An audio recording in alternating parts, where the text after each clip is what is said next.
Chers amis, merci mon cher Antoine de me donner la parole dans le cadre du lancement de notre campagne. Même si la tâche est rude de passer après un orateur comme toi. Je ne voudrais pas commencer mon propos sans rappeler deux événements majeurs constitutifs de notre engagement au titre d'élu de l'opposition. Le premier événement clignote encore dans nos esprits et j'imagine dans les vôtres aussi. Il était 21h15 le 16 mars 2008 lorsque le décompte final donnait la victoire à Michel Moirand avec 113 voix d'écart. Xavier Darcos voyait sa mairie lui échapper. Parce que nous étions amis, parce que nous avions partagé les mêmes ambitions, parce que la politique est un exercice difficile et souvent rude, nous restions abattus et tristes, avec au cœur un sentiment d'injustice. Le deuxième événement résonne encore intensément dans nos cœurs. Il était 11h, ce vendredi 7 juin, lorsque le téléphone m'annonce la disparition brutale de Philippe Cornet. Parce que nous étions très proches, parce que nous avions ensemble repris le flambeau et convenu de relever le défi de la prochaine échéance, parce que cet abandon subit nous laissait désemparés, nous, ses amis, nous, ses compagnons de route, nous restions tétanisés, avec au cœur un sentiment de révolte.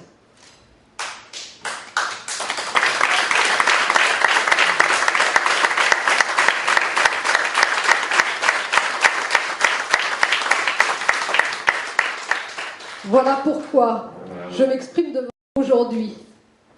Non pour raviver des souvenirs pénibles et douloureux, mais tout simplement par devoir de mémoire envers deux personnages qui auront inscrit à jamais leur parcours dans le silex des pavés de notre chère ville de Périgueux.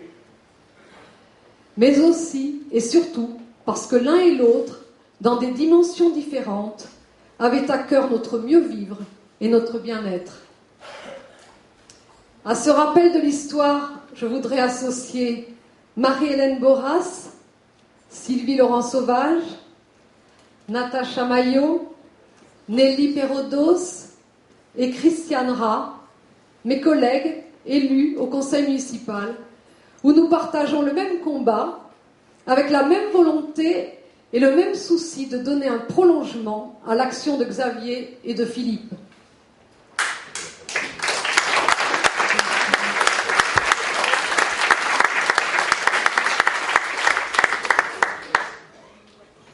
Vous remarquerez que je n'ai cité que des femmes dans cette énumération de l'ancienne équipe.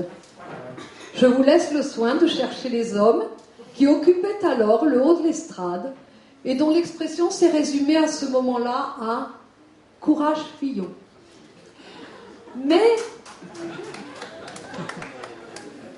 Mais, chers amis, permettez-moi maintenant de vous dire la vraie raison de mon intervention devant vous ce soir. Après avoir dénoncé l'injustice d'une situation et la révolte d'une autre, je voudrais vous dire très sincèrement notre espoir en l'échéance du 30 mars prochain. Cet espoir est né dans notre cœur au cours du mois de juillet. Plus précisément lors d'une de ces discussions qui conduisent quelquefois à une rencontre qui peut changer le cours de l'histoire. L'instant où Antoine Audy, l'enfant du pays, décide de reprendre racine dans sa terre natale, ce Périgord qui lui est cher. Contrairement au maire sortant qui voit en lui un homme providentiel, ou plus drôle encore, à la réflexion d'une égérie locale qui voit en lui un petit prince charmant, nous, pour notre part, nous avons pris toute la mesure d'une compétence, toute la dimension d'une personnalité, toute la profondeur d'une réflexion, et plus encore, toute la sincérité d'un attachement réel à une ville et à ses habitants, au milieu desquels il retrouve une place naturelle. Nous avons tout de suite compris que son parcours et son expérience pouvait entraîner une liste déjà très investie sur le terrain, au service des Périgourdins, et susciter l'espoir chez celles et ceux qui attendent des projets et une relance économique. C'est donc avec enthousiasme que nous avons fait cercle autour d'Antoine et placé en lui l'espoir de reprendre Périgueux. Voilà, chers amis, ce que je voulais retracer devant vous, pour vous, avec vous, avant de vous inviter à agrandir le cercle autour d'Antoine et d'Agnès, son épouse, pour que tous ensemble, réveillons Périgueux.